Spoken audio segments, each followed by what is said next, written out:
بسم اللہ الرحمن الرحیم نحمدہ ونصلی ونسلم علی رسولہ الکریم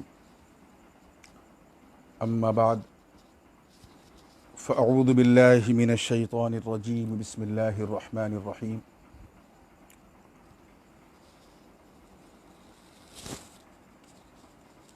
ان اللہ وملائکتہ یصلون علی النبی یا ایہا الذین آمنوا صلوا علیہ وسلموا تسلیما اللہم صلی وسلم وزد وبارک علی سیدنا و مولانا محمد وعلی آل سیدنا و مولانا محمد کما تحب و ترضى بأن تصلی علیہ صلاة و سلاما علیک یا رسول اللہ صلی اللہ تعالی علیہ وسلم۔ عزیزان مکرم اور انتہائی موقر و معظم ہمارے سامعین و سامعات، ناظرین و ناظرات، السلام علیکم ورحمۃ اللہ تعالی وبرکاتہ۔ آج بہت دنوں کے بعد حسب وعدہ میں ڈائریکٹ فیس بک کے ذریعے اپنے پیج پہ حاضر ہوا ہوں،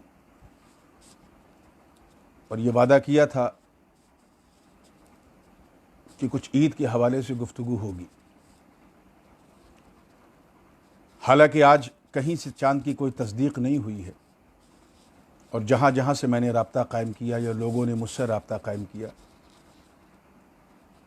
تو کہیں سے جو ہے وہ چاند کی شہادت کی کوئی بات ابھی گوش گزار نہیں ہوئی ہے۔ اس کا مطلب یہ ہے کہ کل ایک روزہ اور ہے، اور پرسوں انشاءاللہ تعالی عید الفطر جو ہے وہ اس کی نماز جن لوگوں کو اجازت ہے جو مسجد میں پڑھ سکتے ہیں 4-5 کی تعداد میں، وہ مسجد میں پڑھیں گے، اور باقی حضرات اپنے گھروں میں شکرانہ ادا کریں گے، چاہے وہ چاشت کی نماز پڑھ کے کریں، چاہے وہ اشراق کی نماز پڑھ کے کریں، یا صرف نفل کی نیت کر کے کریں، ان کے اختیار میں ہے۔ آج میں خصوصی طور پہ صرف کچھ کہنے کے لیے نہیں بلکہ آپ لوگوں کی سننے کے لیے بھی آیا ہوں۔ آپ سے بات بھی کروں گا، آپ کے ذہن میں یا ذہن کے کسی گوشے میں کوئی سوال ہوگا تو انشاءاللہ اس کا حتی المقدور شافی کافی جواب بھی دینے کی کوشش کروں گا، اور حسب فرمائش انشاءاللہ نعت پاک بھی سناؤں گا۔ سب سے پہلے آپ یہ جان لیں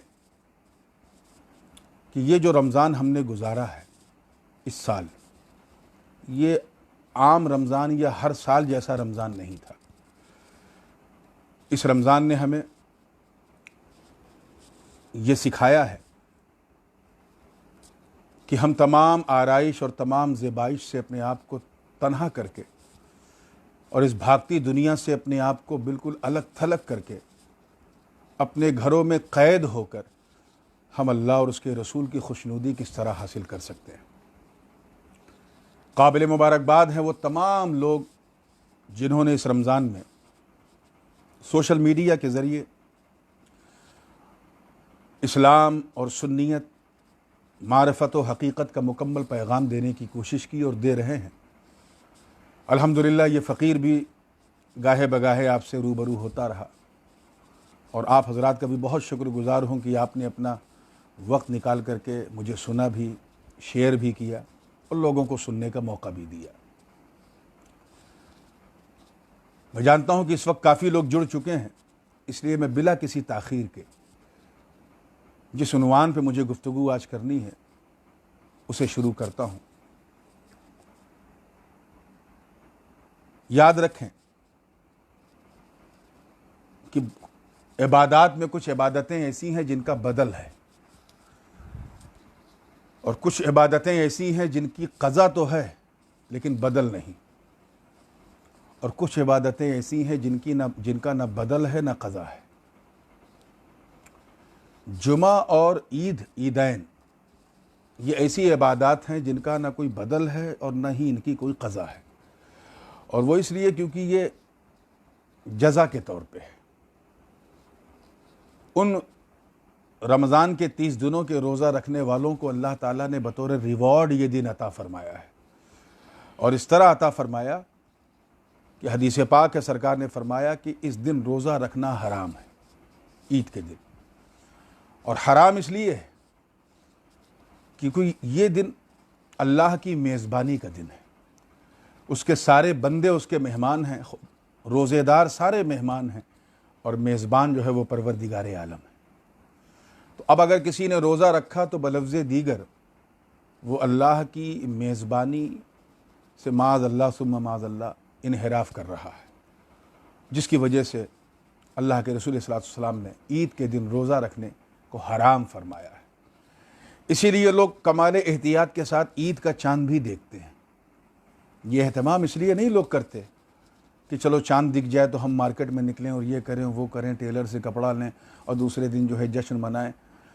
اس تگ و دو میں لوگ عید کا چاند نہیں دیکھتے، بلکہ اس لیے دیکھتے ہیں کہ یہ ہم تصدیق حاصل کر لیں کہ کیا واقعی کل روزہ رکھنا فرض ہے یا حرام ہے۔ اگر عید نہیں ہے تو روزہ رکھنا فرض ہے کیونکہ رمضان ہے، اور عید ہے تو روزہ رکھنا حرام ہے۔ یہ اتنا سینسٹیو مسئلہ ہے کہ اس کی سینسٹیونیس کی وجہ سے علماء اور مشائخ نے اس کا خاص اہتمام کیا۔ اللہ کے رسول علیہ الصلوۃ والتسلیم نے حدیث پاک میں کئی مقام پہ فرمایا کہ جب تم چاند دیکھو تو روزہ رکھو، تو عید کرو، اور جب چاند نہ دیکھو تو روزہ رکھو۔ ظاہر ہے کہ ہم مکلف صرف اس بات کے ہیں کہ ہم اپنی مادی نظروں سے اور اپنے مادی آلات کے ذریعے اگر ہمیں اطلاع ہو جاتی ہے تو ٹھیک ہے، نہیں تو ہم کسی تگ و دو میں پڑھ کے بلا وجہ انتشار و افتراق پیدا کرنے کی کوشش کریں، اور ایک ہی شہر میں ہماری اس بے وقوفی کی وجہ سے دو دو تین تین عیدیں ہوں، کہیں آج ہے، کہیں کل ہے، کہیں پرسوں۔ یہ ساری چیزیں مفضی الی المنازعات ہے۔ حضرت علامہ ابن عابدین شامی رحمۃ اللہ علیہ نے فرمایا کہ اپنے شہر کے جو اعلم علماء البلد ہے اس کی طرف رجوع کرو اور اس کے قول کو مانو۔ وہ اگر چاند کی تصدیق کرتا ہے تو آپ لوگ عید کریں، وہ چاند کی تصدیق نہیں کرتا ہے تو آپ احتیاط کریں۔ اور یہی امام اہل سنت اعلیٰ حضرت فاضل بریلوی رحمۃ اللہ علیہ نے بھی فتح و رضویہ میں فرمایا۔ یہی بات حضرت صاحب بہار شریعت مولانا مفتی امجد علی صاحب صدر الشریعہ بدر الطریقہ رحمۃ اللہ علیہ نے بھی فرمایا، اور یہی اہل سنت اور سواد اعظم کا مسلک ہے۔ اب رہا سوال آج کے تناظر میں ہم عید کی نماز کس انداز سے ادا کریں، تو جیسا میں نے پہلے عرض کیا کہ اس کا کوئی بدل نہیں ہے، اس کی کوئی قضا نہیں ہے۔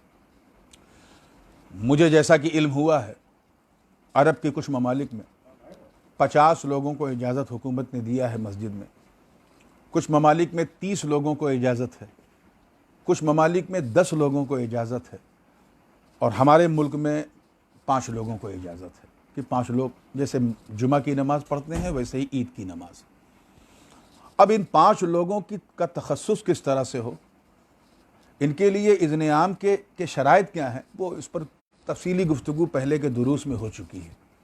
بس یوں سمجھ لیں کہ جس طرح ہم نے جمعہ کا اہتمام کیا اسی طرح ہمیں عید کا بھی اہتمام کرنا ہے۔ اب رہا سوال وہ حضرات جو ان 5 میں شامل نہیں ہو سکتے، ان کے لیے یہ ہے کہ وہ اپنے گھر میں نماز فجر کے بعد انتظار کرے سورج کے طلوع ہونے کے بعد، جیسا کہ حضور نے فرمایا الی الرمح، کہ ایک رمح ایک نیزے کے مقدار سورج اٹھ جائے، جس کا تخمینہ جو ہے علماء حنفیہ نے یہ نکالا کہ کم و بیش 20 منٹ جو ہے سورج نکلنے کے بعد 20 منٹ کے بعد وہ وقت شروع ہو جاتا ہے کہ جب ہم اپنی دوسری نفلی نمازیں ادا کر سکتے ہیں۔ وہی اشراق کا وقت ہے، وہی چاشت کا وقت ہے۔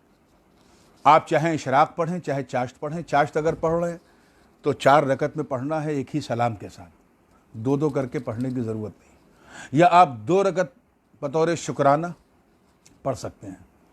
اب اگر آپ کے گھر میں کئی افراد ہیں تو آپ ایسی صورت میں یہ ذہن میں نہ لائیں کہ ہم یہاں جماعت کریں نفل کی۔ حضور نے صاف تلقین فرمائی، بلکہ یہ ایک حضور کی ایسی سنت کریمہ ہے جو کہیں نہ کہیں ہماری زندگی سے دور تھی، حالات ایسے آئے کہ ہم اس سنت پہ عمل کرنے کے آج پابند ہیں۔ واقعہ یہ ہے کہ عیدین کے وجوب کے تعلق سے جب اللہ کے رسول کا کوئی قول نہیں آیا تھا تو حضور عید کے دن شکرانے کی نماز ادا کرتے تھے، اپنے گھر میں پڑھتے تھے۔ حضرت عائشہ صدیقہ رضی اللہ تعالی عنہا روایت کرتی ہیں کان یصلی فی یوم العید فی البیت، کہ حضور جو ہیں وہ عید کے دن گھر میں نماز پڑھتے تھے۔ اس کے بعد پھر عیدین کے وجوب کا مسئلہ آیا۔ اچھا، اس میں بھی مسئلہ یہ ہے کہ اوس و خزرج یہ 2 بہت بڑے قبیلے تھے انصار کے مدینہ منورہ میں، اور ان دونوں کے ہاں 2 دن عید منائی جاتی تھی جاہلیت کے زمانے سے۔ ایک نوروز کی عید منائی جاتی تھی جو فارس کا تہوار تھا، اور ایک مہرجان کی عید منائی جاتی تھی جو شامیوں کا تہوار تھا۔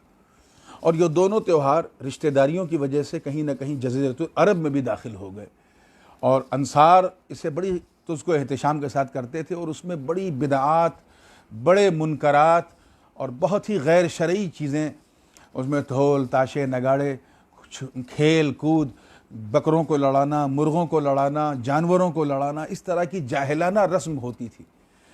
جب حضور نے ہجرت فرمائی اور سرکار نے جب یہ منظر دیکھا تو فرمایا کہ ہر قوم کو اللہ نے عیدیں دی ہیں، جیسے قوم بنی اسرائیل کے لیے عید کا دن وہ دن تھا جس کا ذکر قرآن پاک میں ہے، تکون لنا عیدا لاولنا وآخرنا وآیۃ منک وارزقنا وانت خیر الرازقین، کہ بنی اسرائیل نے حضرت موسیٰ سے کہا کہ اے اللہ کے نبی، آپ دعا کیجئے اللہ تعالیٰ سے کہ وہ ہمارے اوپر آسمان سے خانہ نعمت اتار دے، اور جس دن وہ اتارے گا وہ دن ہمارے لیے اول و آخر کے لیے عید کا دن ہوگا۔ سرکار نے فرمایا اللہ نے ہمیں بھی 2 عیدیں دی ہیں، ایک عید الفطر ہے اور دوسری عید الاضحیٰ ہے۔ تو جب عید الفطر آئی تو کیونکہ اس کا ثبوت قرآن سے نہیں ہے، اس لیے عید کی نماز فرض نہیں ہے، یہ سرکار نے شارع ہونے کی حیثیت سے اس کے وجوب کا قول کیا اور پڑھا بھی، پڑھایا بھی، اس خطبے کے ساتھ اس نماز کا اہتمام کیا گیا، اس لیے عید کی نماز جو ہے وہ واجب ہے۔ اب ظاہر ہے کہ سرکار دو عالم صلی اللہ علیہ وسلم کا یہ عمل بتا رہا ہے کہ ہمیں اس عبادت کو انتہائی خشوع اور خضوع اللہ اور اس کے رسول کی رضا کے لیے اور صرف اللہ کی نعمتوں کا شکرانہ ادا کرنے کے لیے کرنا۔ اس تہوار میں کوئی گھر مغموم نہ ہو، کسی پر مصیبت کا پہاڑ نہ ہو، اس کے لیے ضروری یہ تھا کہ جو غریب ہیں، غربا ہیں، مساکین ہیں، ان کا دھیان، ان کا خیال کیسے رکھا جائے۔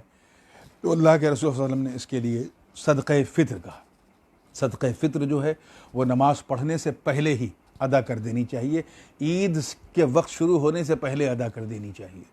صدقہ فطر اپنے گھر کے تمام بالغ نابالغ سبھی لوگوں کی طرف سے ادا ہونا چاہیے۔ اس کا مقصد صرف یہ ہے کہ اس عید کی خوشی میں صرف امیروں کا یہ تہوار نہ ہو، بلکہ اس میں شانہ بشانہ غریب لوگ بھی اس میں شامل ہوں۔ تو یہ ایک بہت خاص چیز ہے۔ ہم اپنے گھر میں ہیں، ہمیں کوئی ٹینشن لینے کی ضرورت نہیں ہے۔ یہ عذر شرعی ہے، میں بڑی ذمہ داری سے کہہ رہا ہوں، یہ عذر معقول ہے۔ جیسے ہماری ماں بہنیں ایام مخصوصہ میں نماز نہیں پڑھ پاتی، تلاوت نہیں کرتی، فقہا فرماتے ہیں کہ اگر کوئی عورت نماز کی پابند ہے، یعنی صاحبۃ الترتیب ہے، اور ایام مخصوصہ میں وہ نماز نہیں پڑھ رہی ہے، تو اگر اس کی عادت 6 دن کی ہے، 7 دن ناپاک ہے وہ، یا 8 دن وہ ناپاک ہے، تو ان ایام میں نماز نہ پڑھے بغیر اس کو نماز کا ثواب ملتا رہے گا۔ کیوں؟ کیونکہ عذر شرعی ہے۔ الضرورات تبیح المحظورات، یہ اصول فقہ کا ایک مشہور کلیہ ہے، قاعدہ ہے۔ تو آج ہمارے لیے عذر شرعی یہ ہے کہ ہم حکومت کے احکام کے پابند ہیں۔ اس نے یہ حکم جاری کیا ہے کہ 4 یا 5 سے زیادہ مسجد میں جمع نہیں ہو سکتے، تو یہ ہمارے لیے بہت بڑا عذر شرعی ہے۔ اور کیونکہ ہم ہمیشہ عید کی نماز پڑھتے تھے، اس سال ہم مسجد میں نہیں پڑھ پا رہے ہیں، تو اس عذر شرعی نے بغیر نماز پڑھے عید کی ہمیں عید کا ثواب عطا کر دیا۔ اب یہ ہمارے لیے بہت بڑی نعمت کی بات ہے، بہت بڑی خوشی کی بات ہے۔ اس لیے فقہا نے فرمایا کہ اپنے ایسی صورتحال پیدا ہو جائے، یا تم کسی سفر میں ہو، یا کہیں ہو، کسی منزل سے دور ہو، مسجد سے دور ہو، تو ان حالات میں جو ہے وہ آپ اپنے گھروں میں جو ہے وہ شکرانے کی نماز ادا کر لیں یا چاشت کی نماز ادا کر لیں۔ ابھی سوشل میڈیا ہے، ایک بے لگام گھوڑے کی طرح لوگ اپنی اپنی باتیں اس میں کرتے رہتے ہیں۔ ایک صاحب نے اس میں یہ کہہ دیا کہ وہ حرم شریف میں نماز ہوگی اور وہ لائیو ٹیلی کاسٹ ہوگا، لوگ اپنے موبائل کو سامنے رکھیں، نماز پڑھ لیں۔ یاد رکھیں، اس طرح آپ کی نماز بالکل نہیں ہوگی، یہ نماز فاسد و باطل ہوگی۔ نماز کے لیے شرط یہ ہے کہ نماز عید کی یا تو بڑی مسجد میں ہو یا پھر وہ ہو۔ فقہا نے تو اس بات پہ اختلاف کیا ہے کہ ایک شہر میں 2 عید ہونی چاہیے کہ نہیں، حالانکہ جمہور اسی طرف گئے ہیں کہ جتنی مسجد ہو آپ پڑھ سکتے ہیں، کوئی مسئلہ نہیں ہے، لیکن اختلاف کیا ہے فقہا نے کہ ایک شہر میں ایک ہی جگہ جماعت ہونی چاہیے تاکہ شوکت اسلامی میں اضافہ ہو۔ مجمع مسلمین کو دکھا کر کے کافروں کے دل و دماغ پہ ایک رعب پیدا کیا جائے۔ اور یہاں اگر ہم نے اس چیز کی اجازت دے دی اور شریعت نے اس کی اجازت دے دی کہ لوگ اپنے گھروں میں پڑھیں، تو پتہ چلا پارک میں پڑھ رہے ہیں، کچھ لوگ گیریج میں پڑھ رہے ہیں، کچھ لوگ گھر میں پڑھ رہے ہیں۔ تو جو عید کا مقصد ہے کہ عید کی نماز اس طرح ادا کرو کہ شوکت اسلامی میں اضافہ ہو، وہ مقصد فوت ہو جائے گا۔ اب رہا سوال دوسرا مقصد، اظہار تشکر، اظہار امتنان، وہ ہم اپنے گھر میں بیٹھے بیٹھے بھی کر سکتے ہیں۔ ہمارا رب جو ہے وہ بے نیاز ہے، وہ ہماری شہ رگ سے زیادہ قریب ہے۔ ہم شکرانے کی نیت سے پڑھ رہے ہیں، اللہ جانتا ہے کہ میرا بندہ میرے لیے پڑھ رہا ہے۔ تو یہ خاص چیز ہے، اور اسے کبھی نہیں بھولنا چاہیے کہ عید جو ہے وہ جزا کا پرو ہے، جزا کا تہوار ہے۔ اس دن ہم اللہ کے مہمان ہیں۔ اسی لیے رب کعبہ جل وعلا نے فرمایا، حدیث قدسی ہے، الصوم لی وانا اجزی بہ، کہ روزہ میرے لیے ہے اور میں ہی اس کی جزا دوں گا۔ بلکہ ایک مقام پہ تو صوفیاء کرام نے اس کی تشریح فرمائی، کہا کہ یہ اجزی بھی ہے وانا اجزا بھی ہے، کہ روزہ میرے لیے ہے اور میں ہی اس کی جزا ہوں۔ اللہ اکبر۔ اب آپ سوچیں، وہ عبادت جس کے لیے خود رب ذوالجلال فرما رہا میں ہی اس کی جزا ہوں، تو اس جزا کو اپنے لیے سزا نہ بنائیں، جزا ہی سمجھیں۔ اللہ تعالیٰ نے نماز کے لیے نہیں فرمایا کہ یہ میرے لیے ہے اور میں اس کی جزا ہوں، یا حج میرے لیے ہے میں اس کی جزا ہوں، یا زکوٰۃ میرے لیے ہے اور میں اس کی جزا دوں گا۔ روزے کے لیے اس لیے فرمایا کہ روزہ جو ہے وہ ایک ایسا تعلق باللہ پیدا کرتا ہے، ایک ایسا رابطہ ہے بندے اور مولا کے بیچ میں جس کی خبر کسی تیسرے کو نہیں ہوتی۔ اس میں کسی قسم کا مظاہرہ، کسی قسم کا مشاہدہ، کسی قسم کا تفاخر، کسی قسم کا ڈیمونسٹریشن نہیں ہے۔ یہ معاملہ صرف اللہ اور اس کے مولا کے بیچ میں ہے، اللہ اور اس کے بندے کے بیچ میں، کہ بندہ روزے سے ہے یا نہیں ہے۔ ہو سکتا ہے کہ آپ کے گھر میں لوگ نہ جانیں کہ آپ روزے سے ہیں کہ نہیں، خاموشی سے کھا پی رہے ہیں، مگر اللہ کے علم و خبر میں ہے کہ بندہ روزے سے ہے۔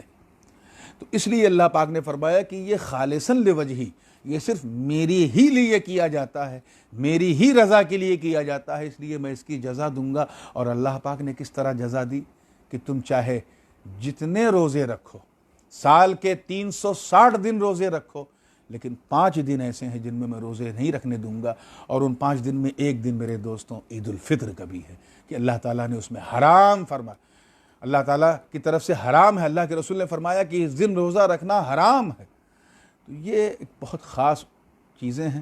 اس حوالے سے سوشل میڈیا پہ پچھلے کئی دنوں سے فتوے آپ سن رہے ہیں، علماء طریقے بتا رہے ہیں کہ ہم شکرانہ کس طرح ادا کریں۔ شکرانہ ادا کرنے کے کئی طریقے ہیں۔ نماز پڑھیں، شکرانہ ادا کریں، کچھ پکائیں اور اپنے پڑوسیوں کو کھلائیں، یہ بھی اللہ کی بارگاہ میں شکرانہ ہے۔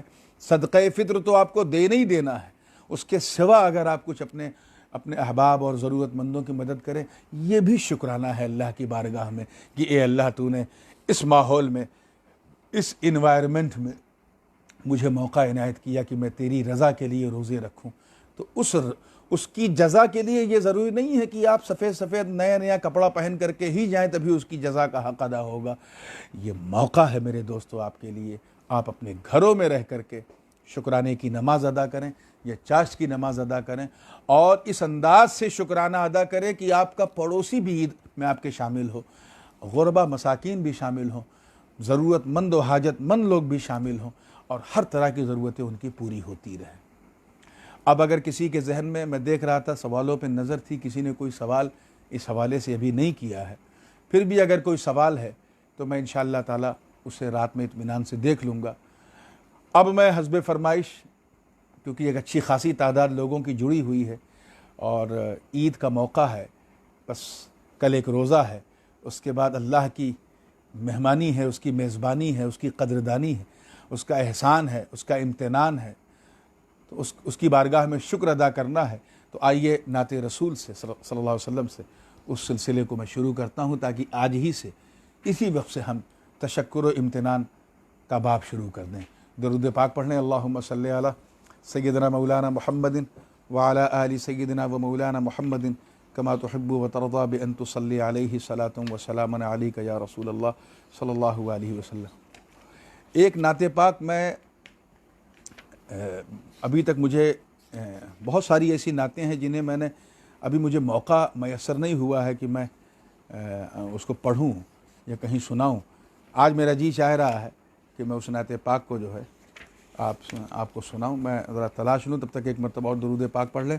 صلی اللہ علیہ نبی امی والہ صلی اللہ علیہ وسلم صلاۃ و سلام علیک یا رسول اللہ صلی اللہ علیہ وسلم.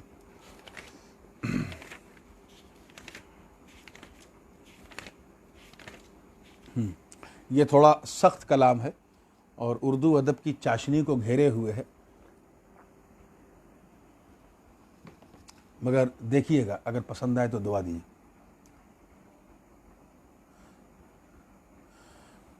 عارض تاباں کی طلعت نور والے خد و خال، عارض تاباں کی طلعت نور والے خد و خال، عارض تاباں کی طلعت نور والے خد و خال، عارض تاباں کی طلعت نور والے خد و خال، مصحف ناطق سراپا جلوہ گاہ ذوالجلال،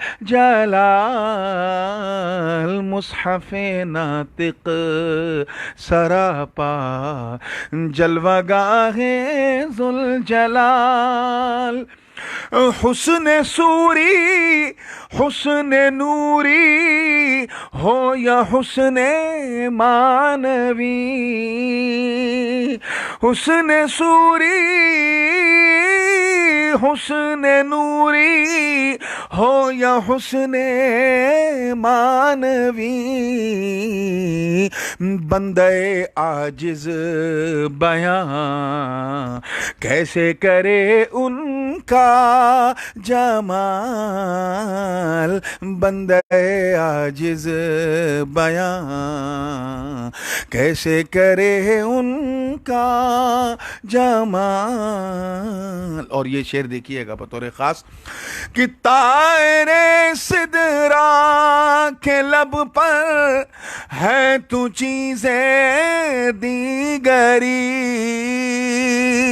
طائر سدرا کے لب پر ہے تو چیزیں دیگری، ارے حسن یوسف حسن یوسف دیکھنے والے نے کی یوں عرض حال، حسن یوسف دیکھنے والے نے کی یوں عرض حال. میں جانتا ہوں یہ کلام روایتی طور پہ جیسا آپ پسند کرتے ہیں اس سے تھوڑا ہٹ کے ہے، سخت ہے اور خالص اردو میں ہے، مگر محبت سے سنیے گا، انشاءاللہ سننے کا ثواب ملے گا. اور یہ شعر بالکل عام فہم ہے کہ کوئی دنیا میں نہ آیا ہے نہ آئے گا کبھی، کوئی دنیا میں نہ آیا ہے نہ آئے گا کبھی، آپ جیسا بے نظیرو بے بدیلو بے مثال، آپ جیسا بے نظیرو بے بدیلو بے مثال، اور خود میرا مولا زمین و آسماں کا نور ہے، خود میرا مولا زمین و آسماں کا نور ہے، ارے نور مطلق نے بنایا نور تیرا با کمال. اور 2 شعر رہ گئے ہیں اور اس کے بعد انشاءاللہ ٹھیک انڈین ٹائم کے حساب سے 11 بجے یاد رکھیے گا ٹھیک 11 بجے رمضان ٹرانسمیشن کی آخری پیشکش جو تسلیم صابری آفیشیل سے ہو رہی ہے، انشاءاللہ تعالیٰ اس میں اپنی گفتگو کو آج میں مکمل کروں گا. جو اختلاف رحمت کے حوالے سے بات چل رہی ہے کہ اللہ کی امت کا اختلاف رحمت ہے، اس پر گفتگو ہوگی. صرف یہ 2 شعر سماعت کر لیں، اس کے بعد انشاءاللہ میں پھر 11 بجے آپ سب سے انشاءاللہ مخاطب ہوں گا.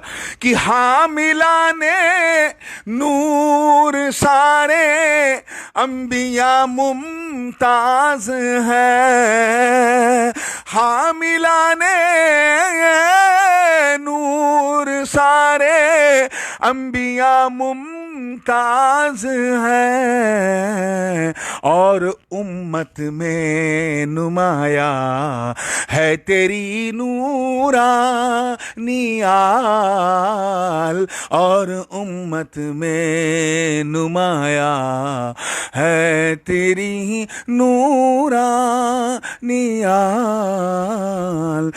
عقل کے گھوڑے نہ دوڑا اس دیار عشق میں، عقل کے گھوڑے نہ دوڑا اس دیار عشق میں. ارے پیکر نوری کے سائے پر نہ کر تو قیل و قال، پیکر نوری کے سائے پر نہ کر تو قیل و قال. اور مقطع ہے کہ نور ان سے پوچھو سبحان الذی اسرا کا راز، نور ان سے پوچھو سبحان الذی اسرا کا راز.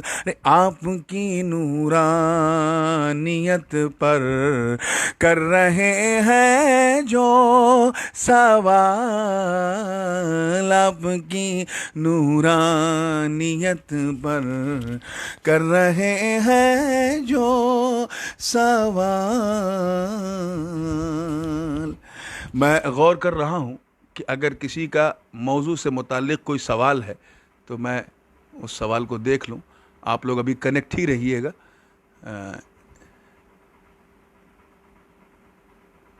انشاءاللہ تعالیٰ ایک کلام کی کسی نے فرمائش کی ہے، ہم لوگ اگر عید نماز 50 یا 100 گھر میں چھت پر پڑھیں تو ہو جائے گی. لگتا ہے آپ دیر سے آئے ہیں ورنہ آپ یہ سوال نہ کرتے. ایک صاحب نے سوال کیا ہے کہ ہم چھت پہ 50-100. نہیں بھائی نہیں، میں نے عرض کیا کہ اس کا کوئی بدل نہیں ہے، اس کی کوئی قضا بھی نہیں ہے. آپ کیوں بلا وجہ اس چیز کی تکلیف کر رہے ہیں جس کا شریعت نے آپ کو مکلف ہی نہیں بنایا ہے؟ آپ نہیں جا رہے ہیں مسجد میں، کوئی بات نہیں، آپ کو وہی ثواب ملے گا، 1 سینٹی میٹر کم نہیں ملے گا. آپ گھر میں شکرانہ ادا کر لیں، اور شکرانہ نماز کے ذریعے بھی ادا کیجئے، شکرانہ غریبوں کو کھلا کے بھی ادا کیجئے، اور شکرانہ جو ہے وہ محتاجوں اور ضرورت مندوں کی ضرورت کو پوری کر کے بھی ادا کیجئے. تو یہ لگتا ہے دیر سے آئے تھے اسی لیے انہوں نے یہ سوال کیا. غلام ربانی صاحب تھے. بہرحال یہ چیزیں ہیں، اسے ذہن میں آپ کو رکھنا ہے. اور میں انشاءاللہ تعالیٰ ٹھیک 11 بجے، کیونکہ اب وقت ہو گیا ہے میرا، میں انہی بالکل 28 منٹ کے بعد میں تسلیم صابری آفیشیل اس کو کلک کیجئے گا فیس بک پر یا یوٹیوب پہ، جس پر بھی آپ کا جی چاہے. انشاءاللہ تعالیٰ اس پر ایک سیر حاصل ہو، بہت ہی مفید اور نفع بخش گفتگو ہونی ہے انشاءاللہ. السلام علیکم ورحمۃ اللہ تعالیٰ وبرکاتہ.